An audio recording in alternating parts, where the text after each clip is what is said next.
तो good morning, सुप्रभात, राम राम सभी को। आज 6 मार्च की सुबह एक बार फिर से उमंग क्लासेस जीकेपी पर मैं मनीष सर आपके लिए लेकर आया हूँ क्या 10 स्पेशल सवाल।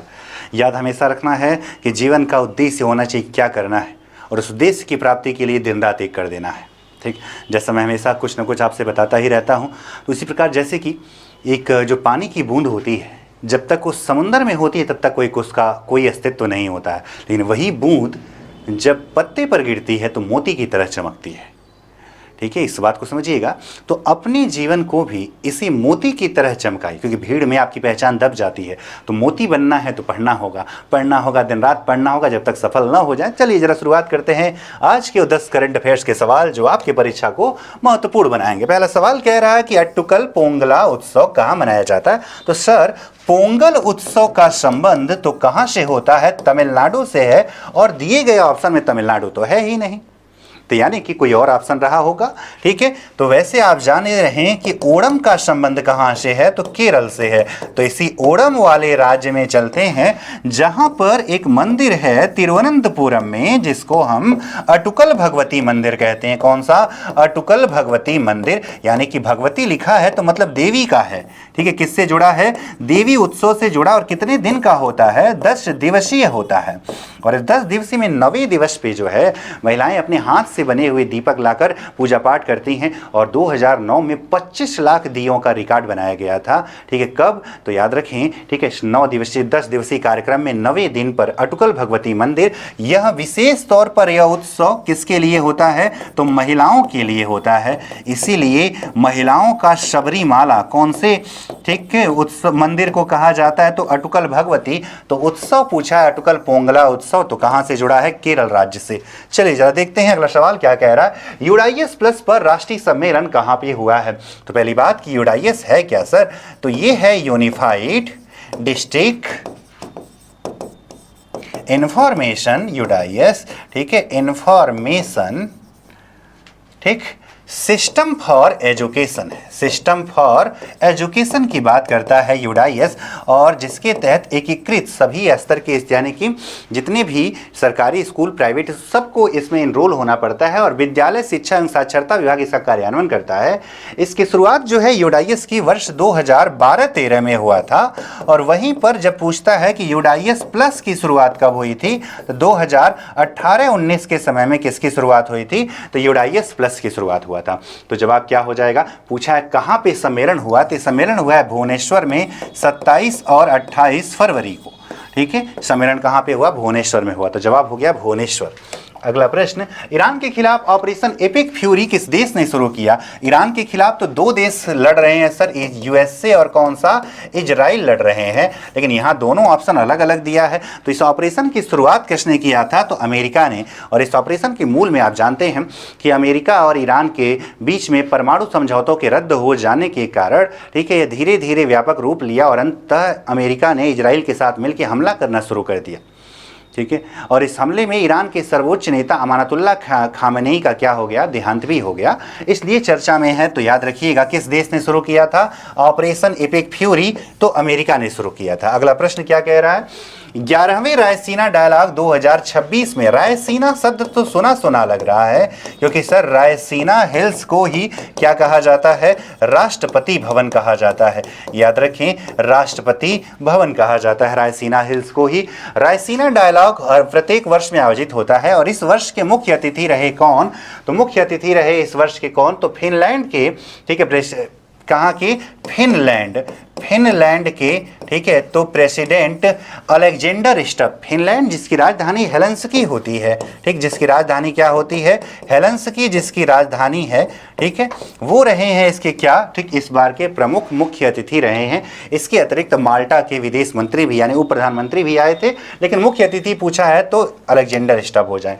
अगला प्रश्न पूछ रहा है, भारत की पहली एआई संचालित कौशल जनगणना सक्षम नाम दिया गया है, इसकी शुरुआत कहाँ हुई है? तो मुंबई में हुई है। कहाँ पर? मुंबई में हुआ है। अगला प्रश्न, डोल जात्रा। डोल जात्रा जो है पूछ रहा है कौन सा क्षेत्र इसमें क्या है, ठीक है, त्योहार का आयोजन किस राज्य में किया गया है। डोल जात्रा त्योहार का आयोजन किस राज्य में किया गया है। डोल जात्रा की अगर बात करें तो वैसे तो पूर्वोत्तर के राज्यों में मनाया जाता है, जिसमें पश्चिम बंगाल भी है, ठीक है, असम भी है, उड़ीसा, इन राज्यों में विशेष तौर पे मनाया जाता है। और इसमें दिए गए ऑप्शन में किसका नाम दिख रहा है आपको, असम का। डोल जात्रा, ठीक है, वर्ष का अंतिम त्योहार कहा जाता है, यानी कि होली के एक दिन पहले का त्योहार। वर्ष का अंतिम त्योहार किसके अवसर पर, होली के अवसर पर होता है। तो डोल जात्रा का संबंध असम उड़ीसा जैसे राज्यों से होता है। असम है, उड़ीसा भी है, पश्चिम बंगाल भी है, लेकिन एक ही लगाना है तो किसको लगाएंगे, असम को लगाएंगे, ठीक है, जिसमें हरि बोल शब्द का प्रयोग किया जाता है, ठीक है, और इस यात्रा की शुरुआत किया जाता है। तो किससे जुड़ा है, असम राज्य से जुड़ जाता है। अगला प्रश्न, बाली यात्रा याद रखिएगा उड़ीसा से संबंधित है। भारत के 93वें ग्रैंड मास्टर पूछ रहा है कि भारत के 93वें ग्रैंड मास्टर कौन बने हैं। तो भारत के 93वें ग्रैंड मास्टर कौन बने, आरव डेंगला। और ये किससे संबंधित है, तो ये तो सर संबंधित है किससे, शतरंज से है। किससे है, शतरंज से संबंधित है। ठीक, इसके पहले जो है, ठीक, आर्यन वासुदेव जो है ये 92वें बने थे, और वीएस राहुल जो है ये 91वें ग्रैंड मास्टर। ठीक है, जब फिडे रैंकिंग में 2500 रेटिंग प्राप्त हो जाती है किसी को तो उसे ग्रैंड मास्टर का दर्जा दिया जाता है। और भारत के 93वें ग्रैंड मास्टर कौन बने हैं, तो आरव डेंगला बने हैं। अगला प्रश्न, ईरान देश का अंतरिम सर्वोच्च नेता नियुक्त किया गया है। तो जैसा कि अमानतुल्लाह खामनेई की मृत्यु के बाद जो है अगला सर्वोच्च नेता चुनने की बात आई तो उन्हीं के, ठीक है, याद रखेंगे, उन्हीं के बड़े बेटे जिनका नाम था मोजतबा खामनेई, जिनका नाम क्या था, ठीक है, मोजतबा खामनेई, पूरा नाम होता है Mojtaba Khamenei, Mojtaba Ali Khamenei जिनको कहा जाता है, याद रखिएगा, ठीक है, ये वाला मोजतबा अली खामनेई जो कि, ठीक है, देहांत, जिनकी मृत्यु हो चुकी है, सर्वोच्च धार्मिक नेता, उन्हीं के बड़े बेटे हैं मोजतबा अली खामनेई, उनको नियुक्त किया गया है ईरान का। ईरान का जो सर्वोच्च कमांडर होता है वो सभी संस्थाओं से ऊपर है ईरान में, अर्थात संविधान से लगाए न्यायालय, सेना, सब उसके अंदर, राष्ट्रपति भी उसके आदेशों को मानता है। अगला प्रश्न, विश्व वन्य जीव दिवस प्रत्येक वर्ष किस दिन मनाया जाता है। किसकी बात कर रहा है, विश्व वन्य जीव दिवस मनाया जाता है कब, 3 मार्च को मनाया जाता है। ठीक है, और इस वर्ष की अगर थीम की बात करें तो औषधीय और सुगंधित पौधे, औषधीय और सुगंधित पौधे, ठीक है, इसकी क्या रही है, थीम रही है, जिसका मुख्य वाक्य क्या था, औषधीय और सुगंधित पौधे स्वास्थ्य विरासत और संरक्षण में सहायक, यानी कि स्वास्थ्य के लिए भी है, ठीक है, विरासत के लिए भी है, ठीक है, विरासत यानी कि ऐतिहासिकता से भी जुड़े हुए हैं, ठीक है, और आजीविका का संरक्षण, विरासत और आजीविका का संरक्षण, इससे जुड़ा हुआ है क्या, इस वर्ष का वन्य जीव दिवस, आजीविका का संरक्षण। ये है इसकी वर्ष की 2026 की थीम। किसका, 3 मार्च पूछा है तो 3 मार्च का है। बाकी 10 दिसंबर आप जानते हैं मानवाधिकार दिवस मनाया जाता है। 10 दिसंबर को क्या मनाते हैं, मानवाधिकार दिवस मनाया जाता है। 14 सितंबर को क्या मनाते हैं, तो हिंदी दिवस मनाते हैं, राष्ट्रीय हिंदी दिवस मनाते हैं। ठीक है, चलिए अगला प्रश्न जरा देखते हैं।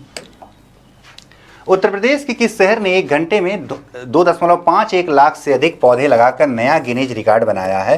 तो नाम दिया गया है इस वन को नमो वन नाम दिया गया है, जो कि वाराणसी में, वह क्षेत्र जो कि प्रधानमंत्री ने इसे गोद लिया है, ठीक है, उस क्षेत्र में लगाए गए हैं। कौन से जिले में, वाराणसी में। 1 घंटे में, कौन सी पद्धति से, तो मियावाकी पद्धति से, जापान से प्रेरणा लिया हुआ कौन सी पद्धति, मियावाकी पद्धति से, ठीक, 1 घंटे में 2.51 लाख से अधिक पौधे लगाए गए। कहाँ से, तो वाराणसी से जुड़ा है। कहाँ से, वाराणसी से हो जाता है। ठीक है, तो ये थे आज के, ठीक है, प्रमुख 10 सवाल। ठीक है, इसके अतिरिक्त जो है, ठीक, हम अगर बात करते हैं, ठीक है, कि पिछले सेशन में हमने आपसे क्या सवाल पूछा था। ठीक है, तो पिछला सेशन का प्रमुख हमने आपसे एक सवाल पूछा था जो कि किससे संबंधित था। ठीक है, तो अगर बात किया जाए तो उत्तर प्रदेश का सबसे पुराना वन्य जीव विहार, और अधिकांश नहीं सभी लोगों ने सही जवाब बताया है, चंद्रप्रभा वन्य जीव विहार। ठीक है, जो कि चंदौली जिला में पड़ता है। कहाँ पड़ता है, तो उत्तर प्रदेश के चंदौली में पड़ता है, और 1957 में इसकी स्थापना हुआ था।